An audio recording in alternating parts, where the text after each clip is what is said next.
Your support helps us bring you programs you love. Go to wyomingpbs.org, click on Support, and become a sustaining member or an annual member. It's easy and secure. Thank you.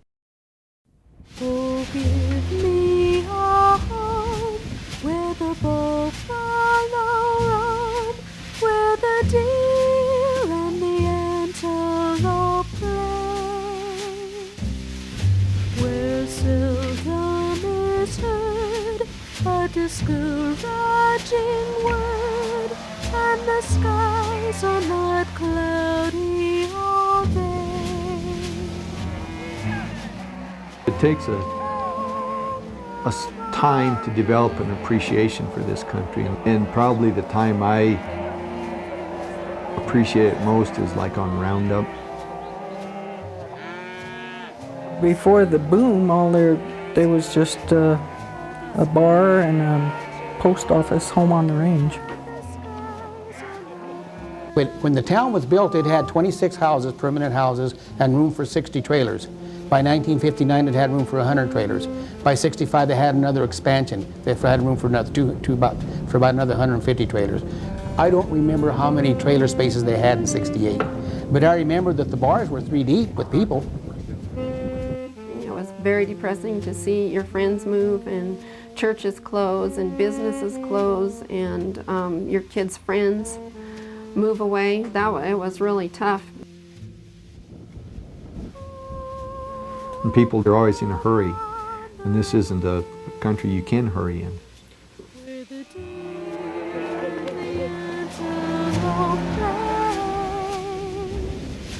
Where seldom is heard a discouraging word, and the skies are not cloudy all day. What refugee from urban America doesn't hear the words to that song and dream of a place with open horizons, a place with space between neighbors, except when you need them? Well, Wyoming's one of the last locations in the country where that dream is still a possibility, a slim possibility.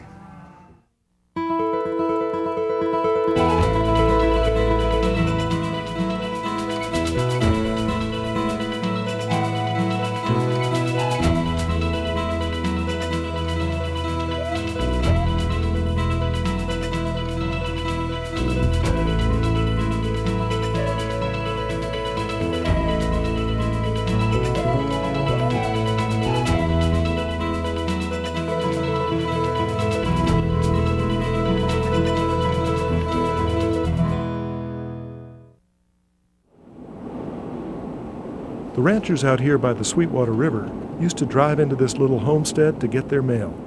But there wasn't really a town here until the big uranium boom, followed by the bust. And that's what our story is about. Up until a few years ago, you could stop here at Beulah Peterson Walker's place with a postcard and get a cancellation stamp that read, you guessed it, Home on the Range. Beulah lived to see her little town grow into a wild boomtown, Jeffrey City, and then collapse. But the story of this place won't fit on a postcard because it's not just a story of a bucolic homestead. It's the story of a homestead that became an energy boomtown, Jeffrey City. And then, in the blink of an eye, a boomtown gone bust. And now, it would like to be home on the range again. We don't know what's going to happen. It could be home on the range. We don't know what it's going to be. If the new people are interested, though, there's a lot of history. Back before the boom, here on the range. Well, my great-great-uncle, John Myers, came from Ohio in 1874 to this area. And at first he worked on the 71, I think it was called the 71 Quarter Circle Ranch that John Clay owned down by Jeffrey City, which is now the JJ. And he worked there for several years, and then he homesteaded his own place up here by Sweetwater Station. And I think that at first they lived on my great-great-uncle's homestead up by Sweetwater Station, and then in 1917 they bought this ranch. I think probably somewhere along the line the Winters and the and the probably dry conditions persuaded him he ought to be in cattle ranching. In history, you'll read that people said that it hardly ever rained here. And so I think that we're seeing that now. There must have had better times. It was pioneering, you know, at its best. No, the whole bunch. If you think about the people that came here, they came from the east where a section of land was huge and productive. And they came here with that same expectation. And when they got here, they tried to do the same things from where they came, and over a period of time and the climate and the altitude kind of proved them wrong, and they either had to get bigger or sell out and move on. And that was, I think that's why you see so many little cabins, little dugouts. As you hunt this area, you run across a lot of little cabins and places where people lived at one time. You had to be tough and you had to be hardy to stay here. Right here where our ranch is was a stage station. Between 1900 and 1920, people turned to ranching, just cattle ranching. During the Depression, the prices of cattle were so low and there was such an overabundance of them that the government came in and paid people 50 cents a head, dug a pit, shot their cattle, pushed them in and covered them up. Oh, he wept when he would talk about the government shooting their cattle. Yeah, and it stayed with him all of his life. He never forgot it. It was like he never forgot being a foxhole in Germany either, and those were two things that he never forgot. But they stayed on and eked a living despite the howling winters and distant towns and few neighbors, generation after generation, bringing in some new blood now and then. I remember the first time we came out here, my dad, who lived in Washington at that time, came down and we were going to Washington, and so I wanted to drive out and see Cindy before we went out there. And we drove out across the San Draw Road, and I thought, boy, she lives a long way from town. And I did. I learned right away that you be quiet and you listen. And we've had people come in that think they know everything and start telling people that have been here 100 years how to do it, and it doesn't set real well. And I knew enough when I came here to watch how people do it. If I could improve it, I would do that, but I wouldn't make a big deal out of it. And listen to these guys that have been around a while, because they aren't here for 100 years for no reason. But there was something more out here than just sagebrush and antelope and cattle. There was energy in the form of crude oil and uranium, the stuff that runs nuclear power plants.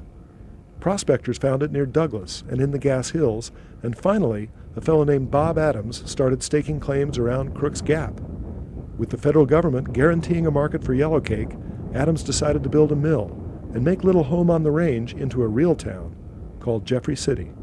Oh, he was a nice guy. He was, in fact, the first work that we did for Bob, we didn't even have a contract. We just have a handshake. And when I first met him down in Denver, I met him through Mike Sweeler, who's our corporate counsel, and he had represented Western Nuclear and Bob. And I knew his story. You know, I knew that he had formed a company called Lost Creek Oil and Uranium. It was in Crook's Gap, Wyoming. And I knew that he had run a restaurant down in Rawlins, Wyoming, a successful restaurant, and I knew that he was one of the first entrepreneurs to come into the Crook's Gap area, and I knew that he'd built the first uranium mill, so that was, to me, it was a pleasure to meet him. But look at how many jobs he provided in Wyoming, you know. He actually put Jeffrey City together.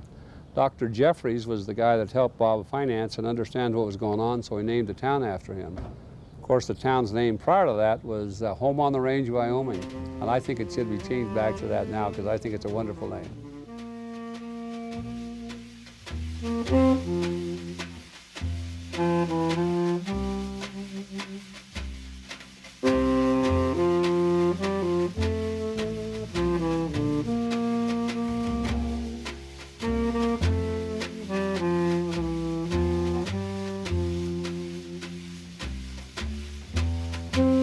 Things in a small, isolated town, you have to depend a lot on your own resources.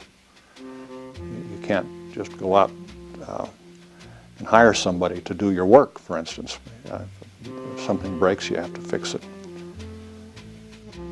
My father was offered a job for Western Nuclear in 1957. He was working in what was called the pilot plant in Grand Junction, where they processed uranium ore, and he'd been sent to a number of different startup uranium operations to help them get going, and was so successful at that he was noticed by other companies.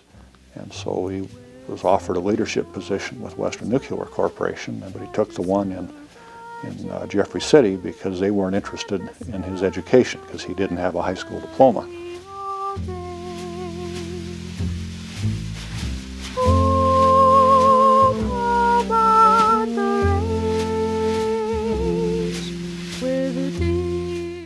Well, that was the only game in town, of course, so we enjoyed each other. We did a lot of things together, very simple things, from hiking out in the prairie, or hiking in Sweetwater Rocks or along the river, hunting.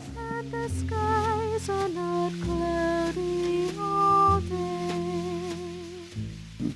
Our neighbor was a mining engineer, and he was also a very skilled piano player.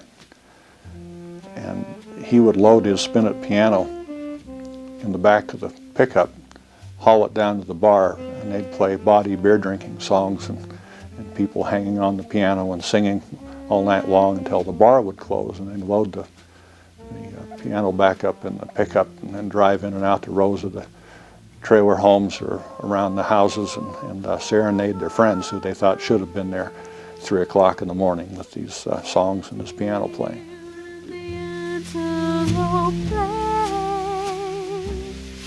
Where seldom is heard a discouraging word, and the skies are not cloudy all day.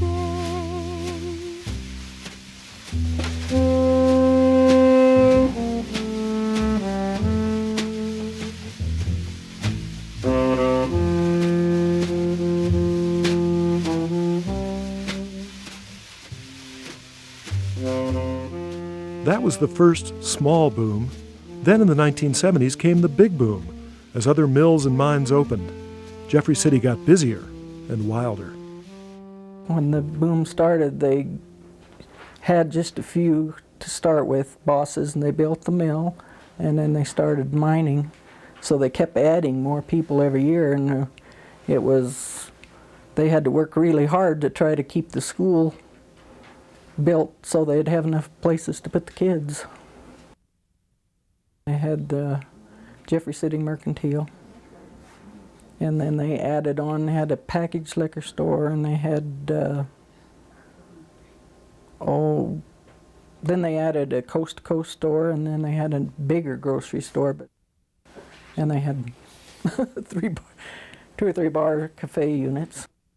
I had some really good friends down here, and we were in several clubs, and we had, they had Boy Scouts, they had Little League, they had 2 4-H clubs, and Homemakers Club. We had a Sweetwater Cowbell group, so we kept busy.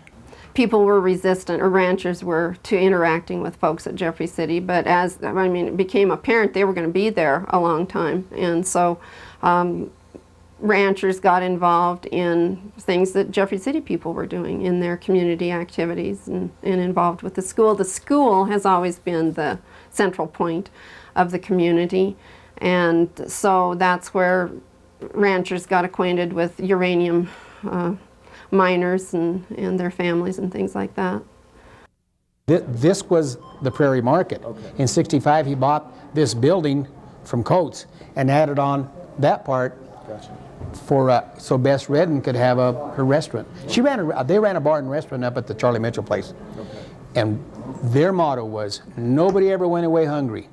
The little boom that first made Jeffrey City a town was followed by a big boom in the 1970s, when suddenly Jeffrey City was a town of 5,000, with mines and mills whose owners said they'd be open 50 years, even a bank. A lot of activity, a lot of people, and upwards to 5,000 people actually lived in the area, and we were part of that. And had trouble finding a place to stay, had trouble finding a place to eat. We finally took an old trailer and put it together and lived in it. We called it the Tilton Hilton because there was no place else to live, and people slept on the floor and on couches. It was a boom. This place was really divided. West Nuclear people didn't associate with anybody West Nuclear people. Pathfinder didn't associate with anybody from Pathfinder. The ranchers, they were kind of left out in the cold. They didn't associate with anybody. You know, I mean, they were here. All of a sudden, their world's been turned upside down. The mill was really stable, a lot more stable than the mines. The mines had a lot of they call them tramps coming through there. They'd work here in the summer and go down south in the winter. And they'd already go logging in the summer and work here in the winter, whatever they did. They're a strange bunch of people. And they were from all over the country. I was thinking, too, of the women who come as spouses. That is not a good thing. I had one of them. and you, not good for her. Again, this is just like any other town you go to. You see the same thing. You read your divorce things in the paper. Yeah. Jeffrey City had the same thing. The biggest problem that I heard down here was the wind. That's what the men would say. The women would say, no, it ain't the wind, it's the bars. Because, we had, I think, one television station back in the early days, maybe 2 or 3. There wasn't an awful lot of entertainment, daily entertainment. For women that came in during the boom, there was very little for them to do. There were no jobs available for them. A few women actually worked in the mines. A woman that I know got slabbed and was paralyzed from the waist down. But in general, there wasn't anything for them to do. And I'm sure that, you know, the isolation, kids were in school, the husband was working, and I'm sure they had a lot of time on their hands that was hard to fill. So I'm sure there was an adjustment there. And then the winters were harsh. Sometimes in the streets were totally snowed over. I mean, you'd have to park like 3 blocks away and walk to your house because the snowdrifts were 10 feet tall between your car and there. Several really severe winters in the 70s. That was really pretty depressing to all of us. I think we all wound up with cabin fever before spring because we couldn't get in to get our grocery shopping done, and it was really hard. Severe winters, but new wealth, easy money, public works. One instant, I remember we were going into our large building program, and that's when the new gym, the big, huge Pizza Hut was built. We were sitting at the table, the school board and the company officials, and I made the comment that because we were looking at a considerable indebtedness for the community, and I said, what happens if uranium goes down? And the managers of the company looked at me like I had rocks in my head for even asking that question. They told us about plans because we wanted to put that gymnasium close to the rest of the school, and they said, well, we have plans to fill all this with houses from the current school clear up to the houses on the hill.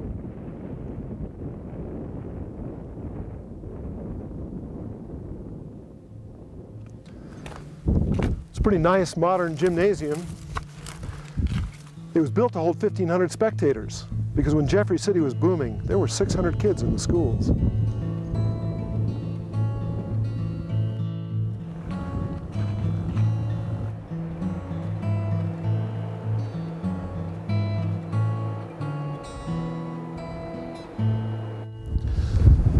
Two things happened in 1979. First, the Jeffrey City School District passed a $2 million bond issue. And second, back east, a nuclear power plant called 3 Mile Island suffered a near catastrophic accident. Cheap yellow cake was flooding the international markets from Canada and Australia.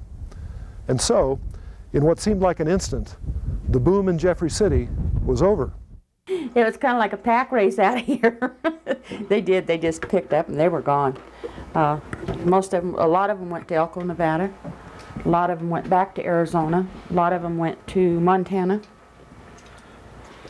Our mine manager wanted people here, and he wanted to see Jeffrey City go, and he wanted this to be like a regular big town. You know, that's kind of what he wanted. And he wanted the people to stay here, and he tried to make it as attractive as he could. And if you didn't want to live here, then he didn't want you here. So that's what got you here. Mm-hmm. Good package, good deal, 50 years future. Yep. And then, of course, it falls apart. In 2 years. Yeah. And pretty much everybody leaves, and you're still here. lot of them made a joke out of it, but yeah, it hurt, because some of them that moved here had quite a bit of debt. Young families, they bought their mobile homes and they owed quite a bit, and when they wound up without jobs, well, they just had to sell off what they could and leave. And while many left, some did not. They hung on to their land, their trailers, their school, their town. I would say just the decline of Jeffrey City was very depressing. It was very depressing to see your friends move and churches close and businesses close and your kids' friends move away. It was really tough because there was my daughter and one little girl left in a class, and she moved, and it was really tough. So that's hard, and it's hard now because there's no center for the community anymore, because the school was the center of the community. We let a lot of good people go, and we made a real concerted effort to find jobs for them. Some of them are still in Riverton and Lander, to see that they were placed. And I think that was the hardest for me, because when you build something, you hate to tear it down within a few years. They didn't want to let go of their beloved school. They even fielded a co-ed basketball team so they'd have enough players to compete. But businesses closed one by one, except for those who could scrape by.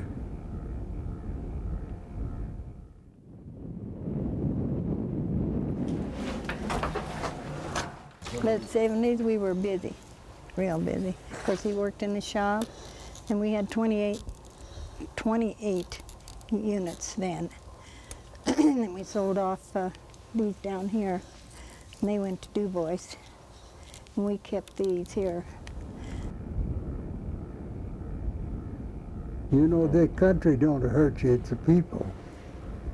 And I don't It's know. the people that killed you, it ain't the country. If you got any sense, you can live in the country any place.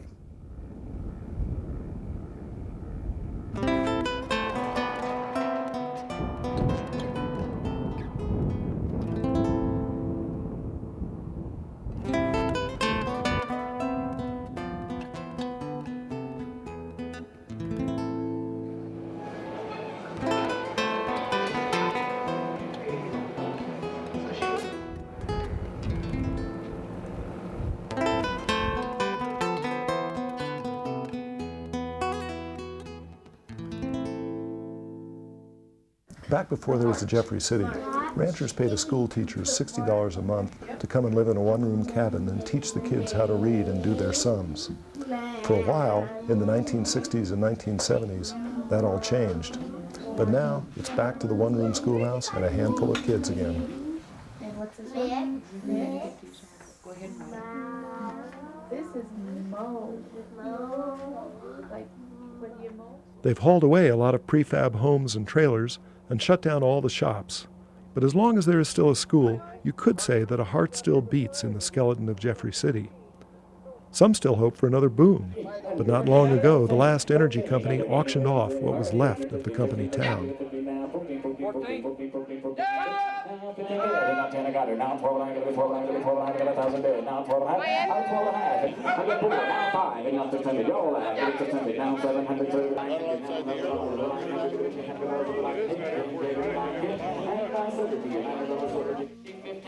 We just decided to come out for the auction and get a little bit of oil-filled equipment, and we have a oil-filled rental service, and we've just had a good time here, and we just kind of went crazy and decided to buy some land while I was at it.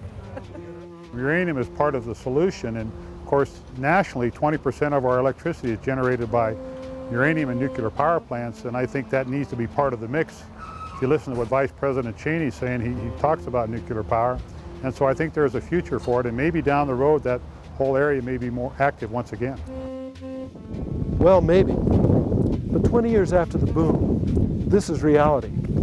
For about $120,000, you could have bought this little town on the Wyoming plains. For now, it's a windy nowhere, a place where a few ranchers and eccentrics hang on for the beautiful loneliness of it all and call it home. for me now, this is like heaven. We don't have the problems towns do. You can still, people out here, trust everybody. Your word is good. You don't have to have everything triplicated by a high-dollar lawyer, before, you know, just to go say hi. I mean, and that's the way it is out here. I feel more isolated in a crowd than I do when I'm in a small town. Again, I think it relates to the tightness of the friendships that people form. And I enjoy living in a community where people know each other and look out for each other. There's a different mentality amongst the people that are moving in, and these people are using this as their hideaway place. The people that left, everyone, probably to a person, said they would come back and live in Jeffrey City if they could make a living. So I think they would also need some security of continuation, because that's pretty hard when there's a lot of people that put everything they had in their lives and their families, and then when the layoffs came, it was quite a blow. And it takes time for people to trust, to move back and commit themselves to a community again.